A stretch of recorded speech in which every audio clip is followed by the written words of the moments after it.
Hello everyone, welcome again. I am Dr. S. P. Gupta. Last video में हमने module 1 को finish किया, ordinary differential equation. आज जो इस वीडियो में हम स्टार्ट कर रहे हैं, ये इंजीनियरिंग मैथमेटिक्स 2 में मॉड्यूल 2, जिसका नाम है मल्टी वेरिएबल कैलकुलस पार्ट, इसको आज हम स्टार्ट कर रहे हैं। और जिसमें मैं टॉपिक आज पिक करने वाला हूँ, मेन टॉपिक जो पिक करने वाला हूँ मैं, उसकी हेडिंग मैंने दी है improper integral of first kind. तो इस वीडियो में हम improper integral of first kind को सॉल्व करना सीखेंगे। बट सीधे हम इस टॉपिक पर नहीं आ सकते, क्योंकि आपको पहले मुझे ये अंडरस्टैंड कराना होगा व्हाट इज इम्प्रॉपर इंटीग्रल। तो मेन कंसर्न टॉपिक जो इस वीडियो में आप सीखेंगे वो है improper integral of first kind. लेकिन उससे पहले थोड़ी सी समरी हम लेंगे इस मॉड्यूल से रिलेटेड, फॉर्म को समझें। तो जैसा मैंने कहा, हम मॉड्यूल 2 स्टार्ट करेंगे आज, मल्टी वेरिएबल कैलकुलस पार्ट 2। थोड़ा सा आपको मैं और सेमेस्टर में लेके चलूंगा इंजीनियरिंग मैथमेटिक्स में 1 में। वहां आपने मॉड्यूल 4 पढ़ा था, जिसका नाम था मल्टी वेरिएबल कैलकुलस पार्ट 1। इस पार्ट 1 में आपने जो सीखा वो सीखा डबल इंटीग्रल सॉल्व करना, ट्रिपल इंटीग्रल सॉल्व करना, इन दोनों इंटीग्रेशन को by using change of order of integration या चेंज ऑफ वेरिएबल, इससे सॉल्व करना। और जब डबल और ट्रिपल को सॉल्व करना सीख गए तो फिर आपने फाइंड किया एप्लीकेशन ऑफ इंटीग्रेशन, जिसमें आपने area, volume, mass, centre of gravity, ये आपने फाइंड करनी सीखी with the help of double and triple integration. तो ये सिर्फ इसलिए रिवाइज में कर रहा हूं कि आप सभी इस 2 को समझें। What is the meaning of 2? यानी 1 कहीं आ चुका। तो जो पार्ट 1 था वो था इंजीनियरिंग मैथमेटिक्स 1 में मॉड्यूल 4, जिसमें आपने डबल ट्रिपल इंटीग्रल को पहले निकालना सीखा, हर फॉर्म से निकालना सीखा। डायरेक्ट निकलता है तो डायरेक्ट निकाला, अगर डबल इंटीग्रल डायरेक्ट नहीं निकल पा रहा है तो change of order of integration से निकालना सीखा, चेंज ऑफ वेरिएबल का यूज किया। ट्रिपल इंटीग्रल है तो चेंज ऑफ वेरिएबल से आपने सॉल्व किया न्यूमेरिकल को इजी बनाने के लिए। और जब हर कंसेप्ट को समझ गए, फिर आप एरिया, वॉल्यूम, मास पर सेंटर। ऐसे ही जब इंजीनियरिंग मैथमेटिक्स 2 में जब आप आए, ये मॉड्यूल 2 इस नाम से आपको मिल रही है मल्टी वेरिएबल कैलकुलस पार्ट। तो इतना तो समझ में आता है कि इसके अंदर इंटीग्रेशन है, बट वो इंटीग्रेशन है किस टाइप का, वो आपको इसमें समझना है कि यहां आप सीखेंगे definite integral.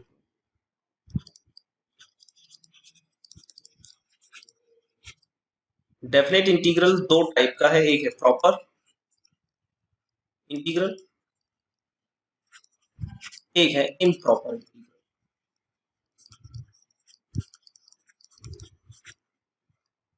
Right? Proper integral वो इंटीग्रल है जो कि फाइनाइट रिजल्ट देते हैं, यानी इसमें मैं कहूंगा आपसे कि यहाँ आपको फाइनाइट रिजल्ट मिलेगा, तो वो सारे इंटीग्रल प्रॉपर इंटीग्रल कहलाते हैं। तो क्या इम्प्रॉपर इंटीग्रल में क्या फाइनाइट रिजल्ट नहीं मिलता? मिलता है, इसमें भी फाइनाइट रिजल्ट मिलेगा, बट इसमें एक सर्टेन कंडीशन भी आ जाएगी कि फाइनाइट भी, इनफाइनाइट भी मिलेगा, डज नॉट एग्जिस्ट भी मिलेगा। तो ऐसे इंटीग्रल इम्प्रॉपर इंटीग्रल कहलाते हैं। तो meaning thereby bye definite integral की फॉर्म को आप इस मॉड्यूल में समझने वाले। और डेफिनेट इंटीग्रल ही आपने वहां सॉल्व किया था, डबल और ट्रिपल लिमिट दी हुई थी तो डेफिनेट इंटीग्रल हो गया। तो अब मैं स्टार्ट कर रहा हूं, मैं डेफिनेट इंटीग्रल के ही पार्ट को इम्प्रॉपर इंटीग्रल, जिसको आपने समझना है, जिसमें तीनों कंडीशन है कि फाइनाइट आएगा भी, इनफाइनाइट भी आएगा और डज नॉट एग्जिस्ट भी होगा। तो उस तरह की फॉर्म को समझना। ये फॉर्म तो सिंपल आपकी इंटीग्रल की होती ही है, राइट? जैसे 0 to 1 पे आप सॉल्व कर रहे हैं e की पावर x को, तो ये प्रॉपर है इंटीग्रल। लेकिन अगर आपको सॉल्व करना है 0 to इंफिनिटी पर 1/x को, तो x टेंडिंग टू जैसे ही 0 डालेंगे अप्रोच, तो रिजल्ट इज इंफिनिटी। तो ये इम्प्रॉपर इंटीग्रल। तो विदाउट एनी डिले मैं पहले डेफिनेशन को समझाता हूं, उसके बाद प्रोसेस को समझते हुए मैं आगे चलता हूं। तो डेफिनेशन क्या कहती है इम्प्रॉपर इंटीग्रल की? An integral is an improper integral if, समझना इसको, either the interval of integration is not finite। समझ लेना इसको, either the interval of integration यानी लोअर या अपर लिमिट, ये फाइनाइट नहीं होगी यानी इनफाइनाइट होगी, और या तो ये कंडीशन है, और if the function to integrate, जिस फंक्शन को आप इंटीग्रेट कर रहे हैं वो फंक्शन इज डिसकंटिन्यूअस और unbounded in the interval of integration. तो सच ऐसे इंटीग्रल या तो जिन पर लिमिट इनफाइनाइट हो, या अगर लिमिट रियल है तो लिमिट की किसी वैल्यू पर फंक्शन अनबाउंडेड हो जाए, डिसकंटिन्यूअस हो जाए, तो ऐसे इंटीग्रल इम्प्रॉपर इंटीग्रल कहलाते हैं। इम्प्रॉपर इंटीग्रल अभी मैंने थियोरेटिकली बोला है, इसको प्रैक्टिकली भी नीचे समझा रहा हूं। दूसरा, जैसे मैंने अभी आपको यहां समझाया कि डेफिनेट इंटीग्रल का ही टाइप है प्रॉपर और इम्प्रॉपर, तो यहां मैंने लिख दिया कि definite integral is also known as improper integral. तो डेफिनेट इंटीग्रल इम्प्रॉपर इंटीग्रल ही होते हैं, या उल्टा भी बोल सकता हूं कि इम्प्रॉपर इंटीग्रल डेफिनेट इंटीग्रल ही होता है। लिमिट गिवन होती है, बस वो लिमिट, अगर वो लिमिट इनफाइनाइट है या उस इनफाइनाइट नहीं होने के बाद अगर इंटरवल रियल नंबर है अगर उसमें, और किसी एक पॉइंट पर या दो पॉइंट पर फंक्शन डिसकंटिन्यूअस हो रहा है, तो फिर this type of integral is known as improper integral. तो ये जो दोनों कंडीशन मैंने ऊपर अभी आपको बताई, जो अंडरलाइन की हुई है रेड पेन से, इंफिनिटी एंड डिसकंटिन्यूअस। अब इसको समझिए, फर्स्ट कंडीशन को समझिए, इफ वन और both limit of integration are infinity. तो अब इसका मैंने एग्जांपल लिया, कोई फंक्शन है जिसमें अपर लिमिट इंफिनिटी है, देख रहे हैं आप सभी। एक दूसरा एग्जांपल लिखा जिसमें लोअर लिमिट इंफिनिटी है, और एक तीसरा एग्जांपल लिखा जिसमें lower and upper limit infinity है। क्लियर? तो ये फर्स्ट कंडीशन को शो कर रहा है कि this type of integration is known as improper integral. तो मीनिंग ये भी तो निकलता है कि there are three type of numerical in first condition. हम ये भी तो समझ पाए कि रेंज ऑफ इंटीग्रेशन में अगर इंफिनिटी है तो there are three kind of numerical. First kind जिसमें आपको दिखे upper limit is infinity, second numerical lower limit infinity, and third numerical both limit are infinity.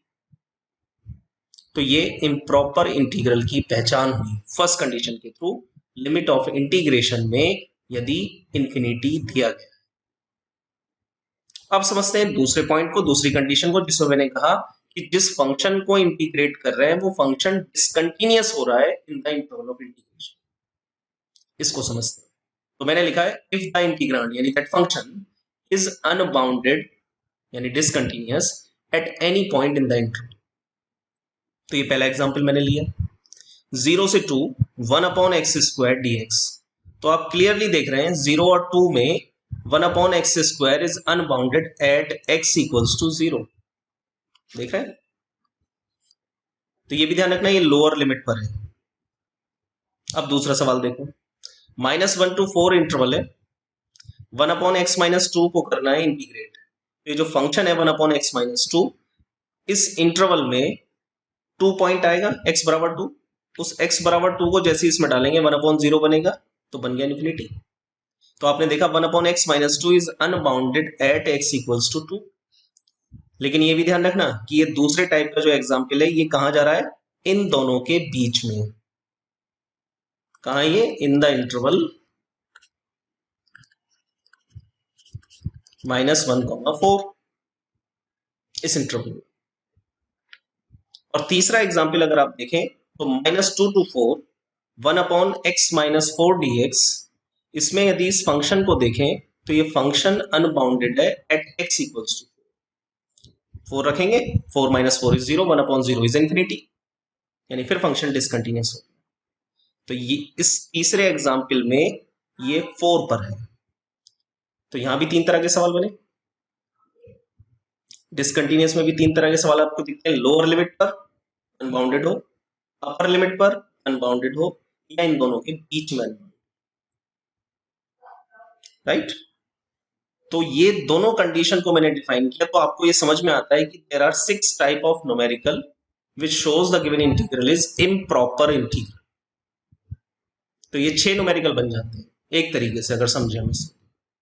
उसके बाद मैंने डिफाइन किया there are 3 type of improper integral. इसको आप समझें सभी कि इम्प्रॉपर इंटीग्रल 3 टाइप के होते हैं। Improper integral of first kind, improper integral of second kind and improper integral of third kind. तो इनको डिफाइन भी जो किया गया फर्स्ट काइंड, सेकंड काइंड और थर्ड काइंड से किया गया। उसके बाद जैसा मैंने आपको स्टार्टिंग में बताया कि मेरी जो हेडिंग है, जिस टॉपिक को आप समझेंगे improper integral of first kind को समझेंगे, तो अब तुम्हें क्लियर समझ में आ रहा होगा कि first kind is a type of improper integral. तो आज की इस वीडियो में हम फर्स्ट काइंड के इम्प्रॉपर इंटीग्रल को सॉल्व करना सीखेंगे। तो डेफिनेशन क्या कहती है improper integral of first kind की, अब आप उसको समझिए और उसको लिखिएगा, नोट डाउन भी कीजिएगा समझते हुए। तो हेडिंग है type 1 improper integral of first kind. If the range of integration is infinite then the integral is known as improper integral of first kind. Meaning thereby बाय, मैं थोड़ा सा ऊपर लेके चलता हूं आपको। ये मैंने दो कंडीशन दी हैं, इन दो कंडीशन में से जो ये पहली कंडीशन है, ये पहली कंडीशन जिसमें लिमिट्स में अगर इंफिनिटी आ जाए तो वो जो टाइप के सवाल होंगे, that type of improper integral is known as improper integral of first kind, right. तो range of integration is infinity, है ना। तो यहां फिर मैंने इसको उसी तरीके से डिफाइन किया जैसे ऊपर मैंने बताया आपको कि इस टॉपिक को मैंने न्यूमेरिकल की फॉर्म में तोड़ दिया, और न्यूमेरिकल की फॉर्म में तोड़ने के बाद न्यूमेरिकल के अकॉर्डिंग मैंने तुम्हें समझाया जो मैं ये लिख रहा हूं, है ना, जो ये लिखा हुआ है ये आप न्यूमेरिकल के अकॉर्डिंग समझेंगे कि न्यूमेरिकल की फॉर्म 1 यानी टाइप 1 ऐसी होगी जिसमें अपर लिमिट इंफिनिटी गिवन होगी। तो उसका एग्जांपल लिखा मैंने a टू इंफिनिटी। अब आप इसमें क्लियर देख रहे हैं कि अपर limit is infinity fx dx। तो इसको जो सॉल्व करना है ये एक इम्प्रॉपर इंटीग्रल है, इसको पहले कन्वर्ट करेंगे प्रॉपर में। तो क्योंकि ये इंफिनिटी अपर लिमिट पर है तो मैंने इसकी जगह डाल दिया b। तो ये जो फॉर्म है इंटीग्रल की, दिस वन, ये हो गई प्रॉपर इंटीग्रल। यानी पहले इम्प्रॉपर को प्रॉपर में कन्वर्ट किया और फिर ये देखा कि इसमें b की जगह इंफिनिटी था तो उसकी लिमिटिंग अप्रोच को अप्लाई कर दिया। यानी पहले इंटीग्रल सॉल्व करेंगे एज ए प्रॉपर, जो सॉल्यूशन आएगा उस पर लिमिटिंग अप्रोच को अप्लाई कर दिया। तो हमें पता है कि न्यूमेरिकल में अपर लिमिट गिवन है इंफिनिटी, उसकी जगह रिप्लेस किया b और b की लिमिट लगा दी टेंडिंग टू इंफिनिटी। तो इसको जब सॉल्व करेंगे तो ये फॉर्मेशन आपको अप्लाई करना है, limit b tending to infinity integral a to b fx dx। तो इस इंटीग्रल को सॉल्व करो, लिमिट को अप्लाई करो, जो रिजल्ट आए उसमें इस लिमिटिंग अप्रोच को लगाइए तो कुछ सॉल्यूशन आएगा।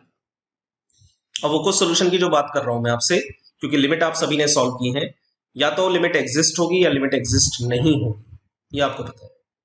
लिमिट एग्जिस्ट होगी तो रिजल्ट फाइनाइट आएगा, लिमिट एग्जिस्ट नहीं होगी तो उस कंडीशन में इंफिनिटी भी आएगा और डज नॉट एग्जिस्ट की फॉर्म इनडिटरमिनेट फॉर्म भी बन सकती है। ये डिपेंड करेगा कि फंक्शन क्या निकल कर आया रिजल्ट में, जिस पर आप अप्रोच अप्लाई करें। क्लियर। बट हमें ये 3 पॉसिबिलिटी समझ में आती है, फाइनाइट आएगा, इनफाइनाइट आएगा, डज नॉट एग्जिस्ट, ये हमें समझ में आता है। अब ऐसे ही न्यूमेरिकल की फॉर्म 2 को समझिए। ये तो मैंने दिखाया पहला सवाल, पहले टाइप का सवाल जिसमें अपर लिमिट इंफिनिटी है। अब ये दूसरे टाइप का सवाल देखिए, लोअर लिमिट गिवन इंफिनिटी। ऐसा भी तो हो सकता है कि इंटीग्रल की लोअर लिमिट इंफिनिटी हो, अपर ना हो। तो एग्जाम्पल होगा कुछ ऐसा, minus infinity to b f x d x. तो आपने क्योंकि ये लोअर लिमिट पर है तो मैंने इसकी जगह ए रख दिया, यानी पहले इसको फिर वही प्रॉपर बनाया और ए की अप्रोच इंफिनिटी तक पहुंचा, यानी limit a tending to infinity. तो पहले मैं इस इंटीग्रल को सॉल्व करूंगा एज ए प्रॉपर इंटीग्रल, जो रिजल्ट मिलेगा उसके बाद उसकी अप्रोच इंफिनिटी। तो यहां से आपको फिर वही 3 सॉल्यूशन मिले, फाइनाइट या तो इनफाइनाइट या डज नॉट एग्जिस्ट। ये सॉल्व करने का तरीका इम्प्रॉपर इंटीग्रल। फिर हम आते हैं न्यूमेरिकल की थर्ड काइंड पर। थर्ड काइंड में क्या कहा मैंने, बोथ लिमिट। अब आप देख रहे हैं बोथ लिमिट आर इंफिनिटी, तो जब बोथ लिमिट इंफिनिटी हो तो आप ए और बी करके अलग अलग नहीं करेंगे, फिर आप एक पैरामीटर ले लेंगे टी और उसको टी के लिए सॉल्व कर देंगे और लिमिट की approach t tending to infinity हो जाएगी। तो टी टेंडिंग टू इंफिनिटी डालेंगे तो minus infinity to plus infinity हो जाएगी। तो क्लियर? तो ये तीन टाइप के न्यूमेरिकल इस फर्स्ट काइंड में होंगे। दोबारा से एक बार और समझ लीजिए, अपर लिमिट इंफिनिटी होगी या लोअर लिमिट या दोनों लिमिट। तो आपको क्या करना है, अगर अपर लिमिट इंफिनिटी है तो limit b tending to infinity लें और इंफिनिटी की जगह बी डाल दें अपर। ऐसे ही लोअर लिमिट इंफिनिटी है तो ए लें लोअर लिमिट के लिए, ए टेंडिंग टू इंफिनिटी लिखें लिमिट और ए टू बी पर सॉल्व कर दें function minus a to b पर। बोथ लिमिट में टी लें और टी के लिए सॉल्व करें। तो इन तीनों ही टाइप के न्यूमेरिकल में कुछ तो सोल्यूशन आएगा ही। अब उसको डिफाइन करते हैं सोल्यूशन को, यानी रिजल्ट को। ये जो रिजल्ट है इन तीनों का, जो अब फॉर्म आपने सॉल्व किए हैं, या तो फाइनाइट होगा। तो अगर फाइनाइट निकल कर आता है तो हम फिर उस इंटीग्रल को बोलेंगे then the integral is convergent. ये इसका नेचर इज कन्वर्जेंट।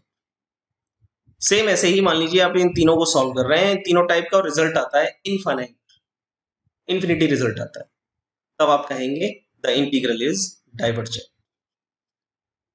स्प्लिट होता है, डाइवर्ज होता है, यानी ग्राफिकली रिप्रेजेंटेशन कन्वर्जेंट का मतलब है कन्वर्ज कंटिन्यूअसली चलता रहेगा और डाइवर्जेंट का मतलब है स्प्लिट होता चला जाएगा।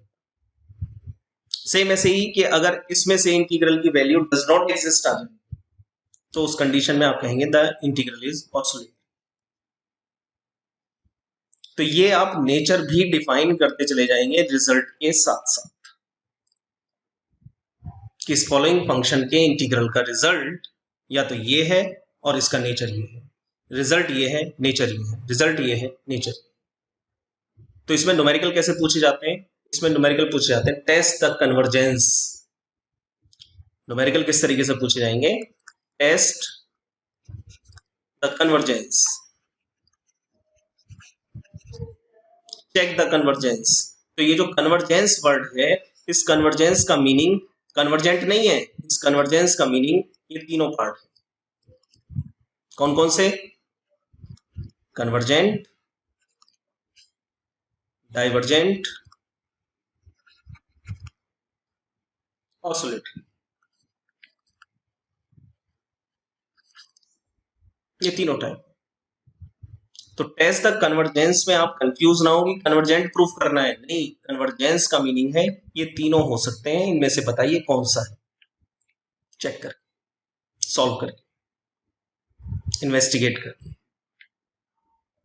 तो ये था आपका टॉपिक 1 इस मॉड्यूल में, जिसमें मैंने स्टार्ट किया आज improper integral of first kind. ध्यान रखें सभी, लिमिट अगर इंफिनिटी है तो वो type improper integral of first kind है। अगर अपर पर है तो बी से रिप्लेस कर दें, लोअर पर है तो ए से रिप्लेस कर दें और दोनों पर है तो टी से रिप्लेस कर दें। इंटीग्रेट को सॉल्व करें, लिमिट को अप्लाई करें and then you find the solution. तो यहाँ देख रहे हैं आप 3 सवाल मैं खुद सॉल्व करके दिखाऊंगा आपको एज ए प्रैक्टिस। और पहला सवाल है test the convergence of 0 to infinity, देख रहे हैं अपर लिमिट पर है। दूसरे सवाल में दोनों लिमिट पर है इंफिनिटी और तीसरे न्यूमेरिकल में अपर लिमिट पर है। सेम ऐसे ही मैंने आपको भी दे रहा हूं मैं होमवर्क के लिए 5 सवाल हैं, ठीक है। इनका जिक्र मैं बाद में करूंगा, आंसर मैंने लिख दिए जिससे कि आप इसको चेकिंग कर पाए। तो आंसर मैंने लिख दिए साथ के साथ, बट फिलहाल मैं पहले इन 3 सवालों को सॉल्व करके आपकी प्रैक्टिस बेसिस पर समझाता हूं कि कैसे इसके न्यूमेरिकल को सॉल्व। तो पहला सवाल हम ले रहे हैं, test the convergence of, solution of first,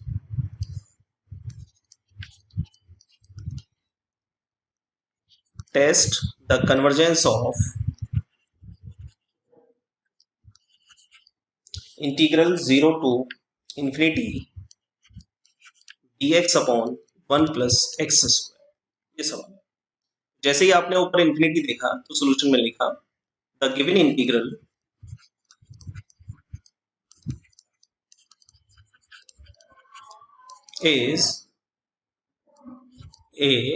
is an improper integral of first kind। सबसे पहले तो ये डिफाइन कर दीजिए,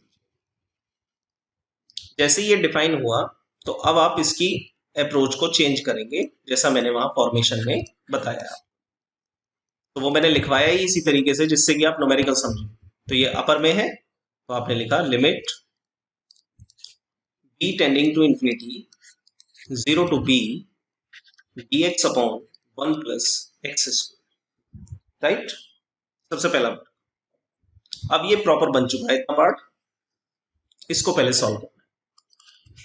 limit b tending to infinity 1 upon a square plus x square is a formation of tan inverse x। तो ये आपको मिला tan इनवर्स x पर लिमिटिंग अप्रोच 0 टू b। और लिमिट माइनस लोअर लिमिट, इसको अप्लाई किया, ये आपको मिला b tending to infinity tan inverse b minus tan inverse 0, right. tan inverse 0 0 value होती है, राइट, बचा सिर्फ tan इनवर्स b। तो आपके पास रिजल्ट आया limit b tending to infinity tan inverse b। अब इसमें जैसे ही b की अप्रोच को आप अप्लाई करोगे, लिमिट अप्रोच को, तो आपको मिलेगा tan इनवर्स इंफिनिटी। और tan एंगल में इंफिनिटी वैल्यू उस पर होती है एंगल पर, वो होती है tan pi by 2। tan inverse से tan कैंसिल आउट हो गया, मिल गया आपको पाई बाई 2। और ये पाई बाई 2 जो वैल्यू आई है ये कैसी है, फाइनाइट या इनफाइनाइट? ये वैल्यू मिली हमें, राइट। तो जैसे ही तुम्हें फाइनाइट रिजल्ट मिला तो ये तो इसका आंसर हो गया। और मैं ऊपर सिर्फ इसलिए लेके जा रहा हूं, if the value of the above form is finite then the integral is convergent। तो आपने लिख दिया therefore the integral is convergent। ये आपका आंसर, ये वैल्यू हो गई, राइट, और ये इसका नेचर हो गया। ये इस तरीके से हमें इसको सॉल्व करना है। तो होपफुली आपकी समझ में ये आ रहा है कि कैसे इम्प्रॉपर इंटीग्रल को सॉल्व किया जाता है जिसमें लिमिटिंग अप्रोच पर इंफिनिटी दिया गया हो, यानी इम्प्रॉपर इंटीग्रल ऑफ फर्स्ट। अब जरा सेकंड एग्जांपल को समझते हैं। Check the convergence of minus infinity to plus infinity dx upon a square plus x square. solution of 2, check the convergence of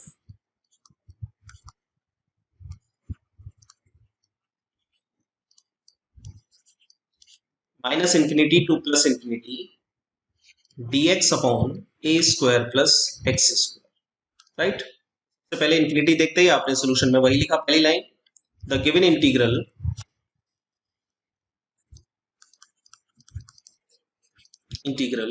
is a improper integral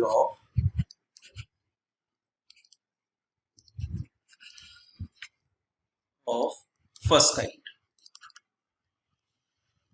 उसके बाद इसकी type को देखा, बोथ लिमिट पर है, तो आपने थर्ड जो टाइप मैंने आपको बताई थी न्यूमेरिकल फॉर्म 3, उसके फॉर्मेशन से इसको चेंज किया। तो आपने लिखा limit e tending to infinity minus t to plus t dx upon a square plus x square, right. और पहला काम इस प्रॉपर इंटीग्रल को सॉल्व करना। तो integration of 1 upon a square plus x square, तो वो होता है 1 अपॉन ए tan इनवर्स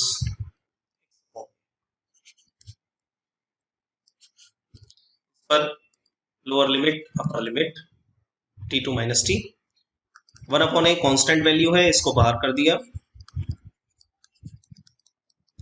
और इसमें upper limit minus lower limit को अप्लाई किया, तो ये आया tan inverse t by a minus tan inverse minus t by a, right. इसके बाद tan इनवर्स में माइनस थीटा किसके बराबर होता है, माइनस tan इनवर्स थीटा के। तो ये आया t tending to infinity tan inverse t upon a plus tan inverse t upon a, ठीक है। यहां लिख देता हूं मैं इसको, tan inverse minus theta is equal to minus tan inverse, तो ये बन गया 2। तो 2 को भी मैंने बाहर लिख दिया, कांस्टेंट टर्म है। Limit t tending to infinity tan inverse t upon, फिर आपने इसकी अप्रोचिंग को लगाया तो ये आपको अगेन आपको मिला टेन इनवर्स इन्फिनिटी। और टेन इनवर्स में इन्फिनिटी वैल्यू पीछे भी सवाल में आपने सॉल्व की थी, वो है पाई बाई 2, 2 से 2 कैंसिल, इस बार आया पाई अपॉन ए। आपने देखा ये वैल्यू भी है फाइनाइट। ठीक, अब जैसे ये फाइनाइट मिली तो रिजल्ट इज, नेचर कैसा है इंटीग्रल का, convergent. Therefore the integral is convergent.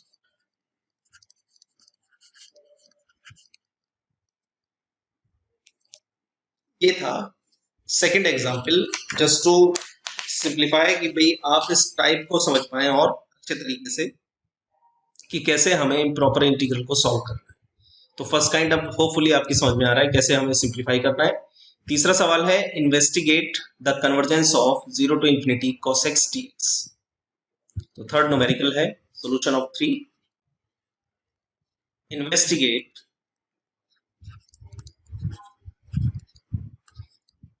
The convergence of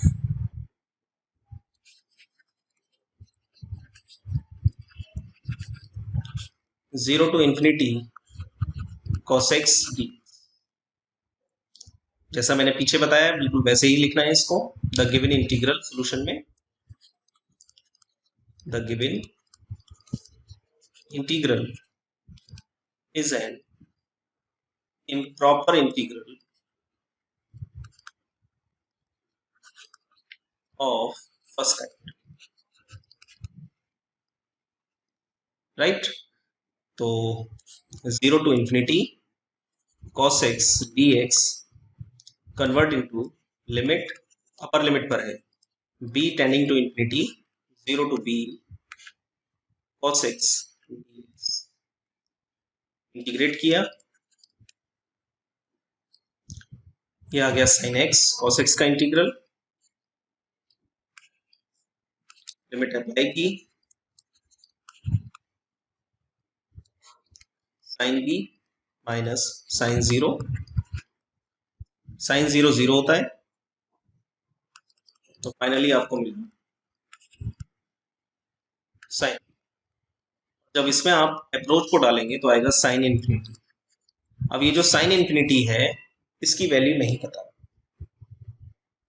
तो आप इसको क्या बोलेंगे, डज नॉट एग्जिस्ट।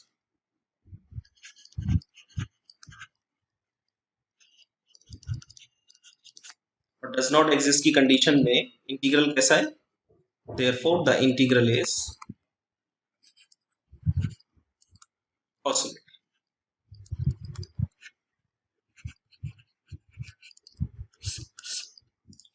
इस तरीके से आपको improper integral of first kind के न्यूमेरिकल को सॉल्व करना। तो ध्यान ये रखना है आपको, मैं एक बार न्यूमेरिकल पे रोकूंगा पर पहले उससे पहले एक बार कंडीशन को बता दूं मैं आपको। हमने आज की वीडियो में जो समझा, सबसे पहले हमने ये बताया कि हम मॉड्यूल 2 स्टार्ट कर रहे हैं। दूसरा, इस मॉड्यूल 2 में आप जो सॉल्व करेंगे डेफिनेट इंटीग्रल को सॉल्व करेंगे डिफरेंट फॉर्म से। एक हम सॉल्व कर रहे हैं इम्प्रॉपर इंटीग्रल को, जो कि डेफिनेट इंटीग्रल ही है, इसको सॉल्व कर रहे हैं हम। तो इम्प्रॉपर को कैसे पहचाना जाए, तो इम्प्रॉपर को पहचानने के लिए दो कंडीशन है प्रायर। पहली कंडीशन है कि रेंज ऑफ इंटीग्रेशन पर इंफिनिटी होना चाहिए, और दूसरी कंडीशन है कि अगर इंटीग्रेशन पर इंफिनिटी नहीं है, कोई रियल इंटरवल है, तो वो रियल इंटरवल में किसी पॉइंट पर फंक्शन डिसकंटिन्यूअस हो। तो इन दो कंडीशन को समझाते हुए फिर मैंने इसकी टाइप को आपको बताया कि इम्प्रॉपर इंटीग्रल 3 काइंड का होता है, first kind, second kind, third kind. और इस वीडियो में मैंने फर्स्ट काइंड के प्रोसीजर को लिया। तो फर्स्ट काइंड वो सवाल होते हैं, वो इंटीग्रल होते हैं जिसमें रेंज ऑफ इंटीग्रेशन पर इंफिनिटी हो, उस टाइप को improper integral of first kind. अब ये इंफिनिटी 3 तरीके से सवाल दिया जा सकता है, उसको मैंने डिफाइन किया कि अपर हो सकता है, लोअर हो सकता है, बोथ हो सकता है। तो अपर पर b ले लें आप, लोअर पर a ले लें आप, और अगर दोनों हैं तो t ले लें। अप्रोच को पहले प्रॉपर इंटीग्रल में बनाएं, उसको सिंप्लीफाई करें और फिर लिमिट को अप्लाई करें। कंडीशन तीनों में से कोई सी भी हो न्यूमेरिकल की, उसका कुछ सोल्यूशन आएगा। वो सोल्यूशन फाइनाइट हो सकता है, इनफाइनाइट भी हो सकता है, डज नॉट एग्जिस्ट भी हो सकता है।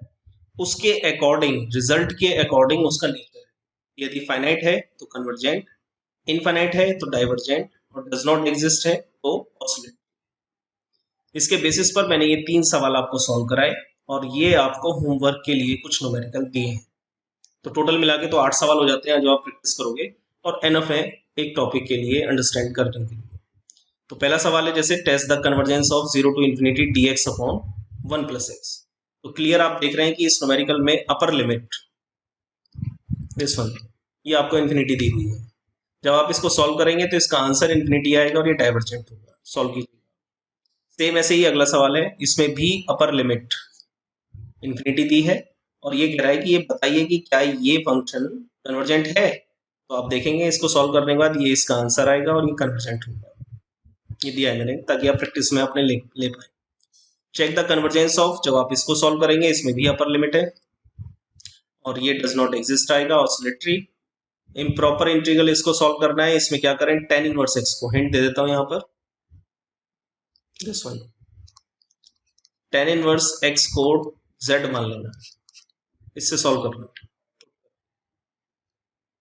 तो वहां से ये 1/1 + x² हो जाएगा dz, तो ये पूरा उठ के dz में कन्वर्ट हो जाएगा और नीचे आ जाएगा 1 + z।